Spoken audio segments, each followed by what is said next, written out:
Ray hurtled towards the black hole. His ship, the Icarus, shuddered under the immense gravitational pull. He knew what awaited him. Oblivion. He closed his eyes, accepting his fate. He was humanity's final explorer, venturing into the unknown to satiate a thirst for knowledge that could never truly be quenched. His mission, a one-way ticket to the heart of a cosmic monster. Years of training couldn't prepare him for the reality. The instruments around him flickered, succumbing to the overwhelming forces. Outside his window, the light itself bent, twisted into impossible shapes. Time seemed to distort, stretching and compressing in ways he couldn't comprehend. Then, darkness. He braced for the end. It never came. Instead, there was a blinding flash, an ear-splitting roar. Then, silence. He dared to open his eyes. He was no longer in his ship. He was somewhere else. He stood on a platform of polished obsidian, as smooth as glass. Above him, a nebula of swirling colors lit the space with an ethereal glow. The air hummed with an energy he could feel in his bones. He was alive. But how? Where was he? Before him stretched an impossible landscape. Buildings of impossible geometries rose from the ground, crafted from materials that shimmered and pulsed with an inner light. Bridges arched across vast chasms, defying gravity. Waterfalls cascaded upwards, their droplets frozen in midair.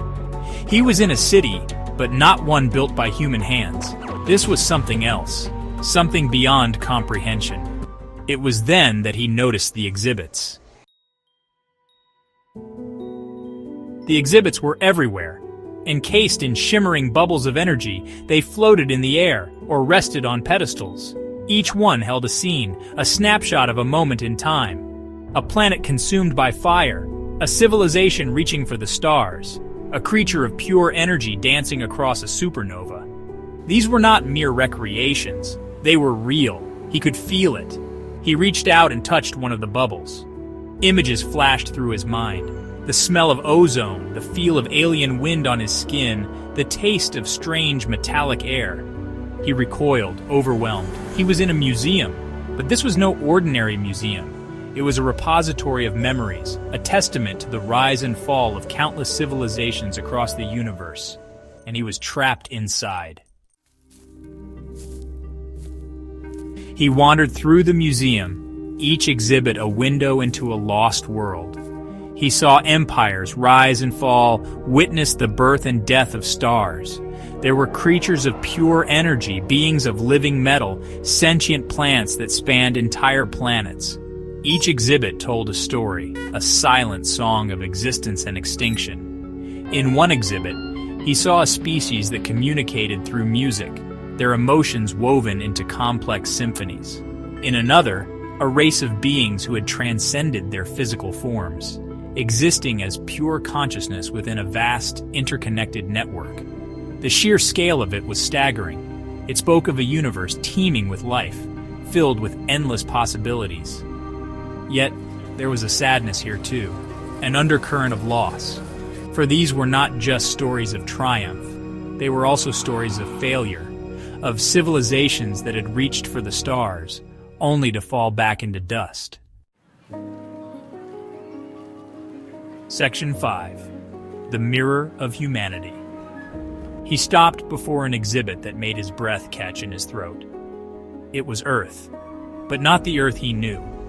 This Earth was a paradise, lush and green, with cities of shimmering crystal and airships that soared through the clouds. This was Earth at its zenith, a beacon of hope and progress. Then the image shifted. The sky turned red. Fire rained down from the heavens. The oceans boiled. The once vibrant cities crumbled into dust. He watched in horror as his own species, consumed by greed and ambition, destroyed themselves in a final cataclysmic war. He saw himself reflected in the glass, his face pale and drawn. This was his legacy, the future he had hoped to secure, gone in a heartbeat. He had failed. He had failed them all. A poignant display, is it not? A voice, smooth as silk and old as time itself, echoed through the hall. He whirled around to see a figure standing behind him.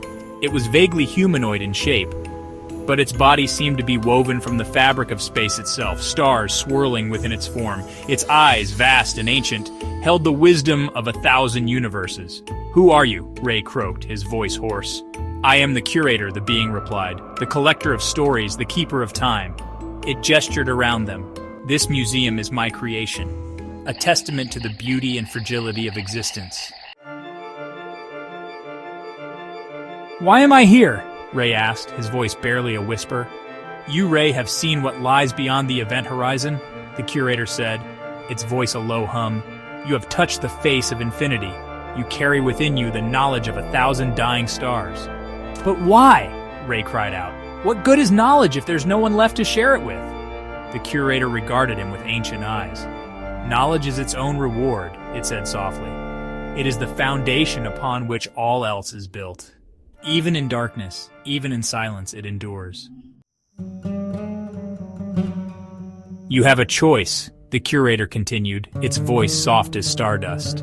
"You can fight this, rage against the dying of the light, or you can accept your fate, become a part of this place." A story whispered on the winds of time. Ray looked around at the swirling nebulae, the impossible architecture, the echoes of lost civilizations. He thought of his crew, his family, his planet, all gone.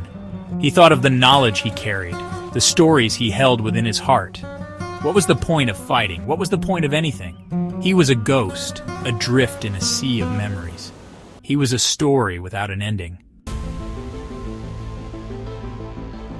Ray closed his eyes. He took a deep breath, and when he opened them again, he looked at the curator with a newfound sense of peace. He understood. He stepped forward and allowed the curator's light to envelop him. He felt his body dissolving, his memories scattering like stardust.